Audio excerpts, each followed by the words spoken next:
Welcome back to the channel, ladies and gentlemen. It is early 2025 and I am making a video on what I believe is the 10 key factors that I'm watching closely in 2025 that could have a significant impact on Ottawa's housing market. This isn't a prediction video, but rather an outline of what I believe will shape how buyers, sellers, and investors make their decisions in 2025. I'll cover these topics in detail, explaining why they matter, how they'll affect the market, and what it means for you if you're planning to buy, sell, or invest. So let's dive in. Let's go.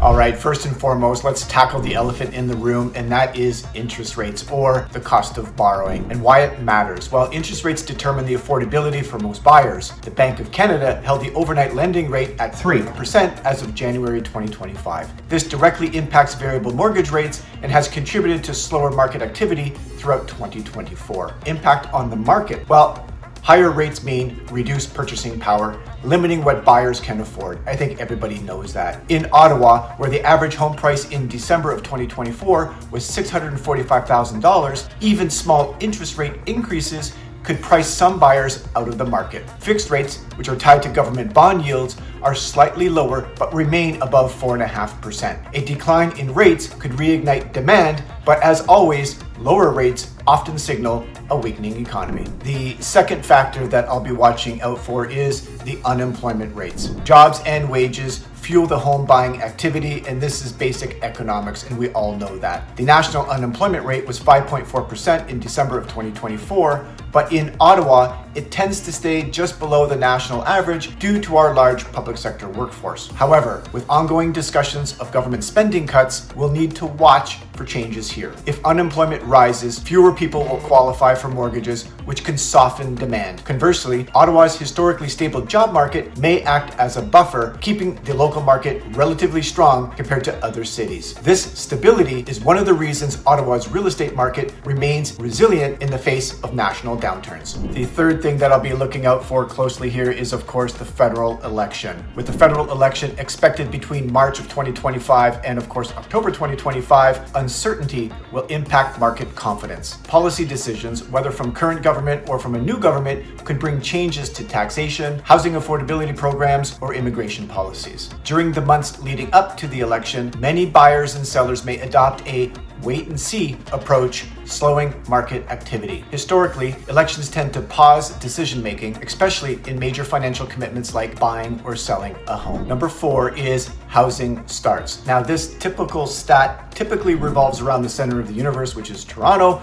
but here in Ottawa, we need to look at it as well. Ottawa continues to face a supply crunch. In 2024, 5,726 new homes were started in the region, which is a slight decline from the previous year. While this is encouraging, it's far from meeting the demand generated from population growth. If the focus remains on high-density condos, we'll see limited relief for families seeking affordable, ground-level homes. Ottawa needs a mix of affordable options to accommodate both first-time home buyers and those looking to upsize. The fifth item I'm going to be looking out for is rental prices. This is an important metric. Ottawa's rental market has been tight, and as of Q4 2024, the average rent for a one-bedroom apartment is above $2,000, which is up 9% year over year. And supply remains the issue as fewer renters transition to home ownership due to high interest rates. Rising rental prices push more people to consider buying, especially if they're tired of rising rents. However, affordability remains the challenge, and limited supply could trap renters in this segment longer than they would like to.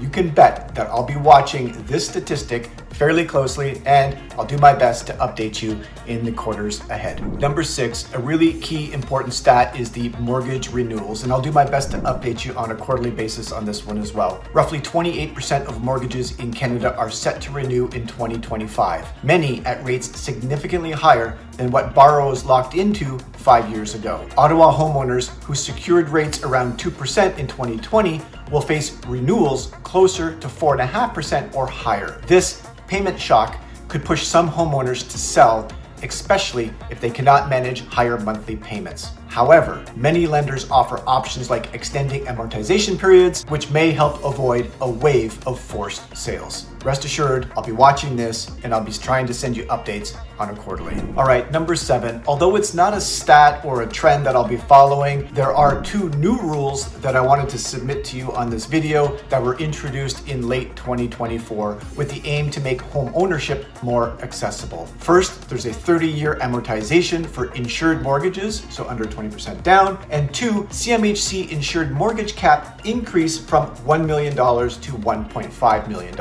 While the 30-year amortization lowers monthly payments, it increases the total cost of the loan specifically. The cap increase, on the other hand, could stimulate demand for higher priced homes, but it also risks fueling already high household debt levels. So on one hand, it's good, but don't be fooled. A longer amortization period might not be the best. And of course, CMHC insured loans from 1 to 1.5 may only affect or impact a small percentage of the population. All right, number 8, definitely something that I'll be watching closely, something we're hearing about every single day, and that is, of course, tariffs or the threat of tariffs. Trade tensions with the US could introduce tariffs that impact the cost of goods, including building materials. Rising costs would push construction prices higher, further straining affordability. If tariffs are introduced, the construction industry could slow down, exacerbating Ottawa's housing supply issues. Higher costs could also deter buyers from new builds, pushing them back into the resale market. So again,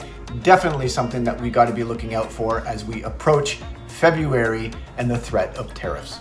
All right, we're getting close to the end here at number 9, new construction. In 2024, Ottawa's new construction market faced challenges with developers pulling back due to high costs and slow sales. However, the demand for housing hasn't really gone anywhere. If developers remain cautious, Ottawa could face a housing shortage down the road, keeping prices elevated.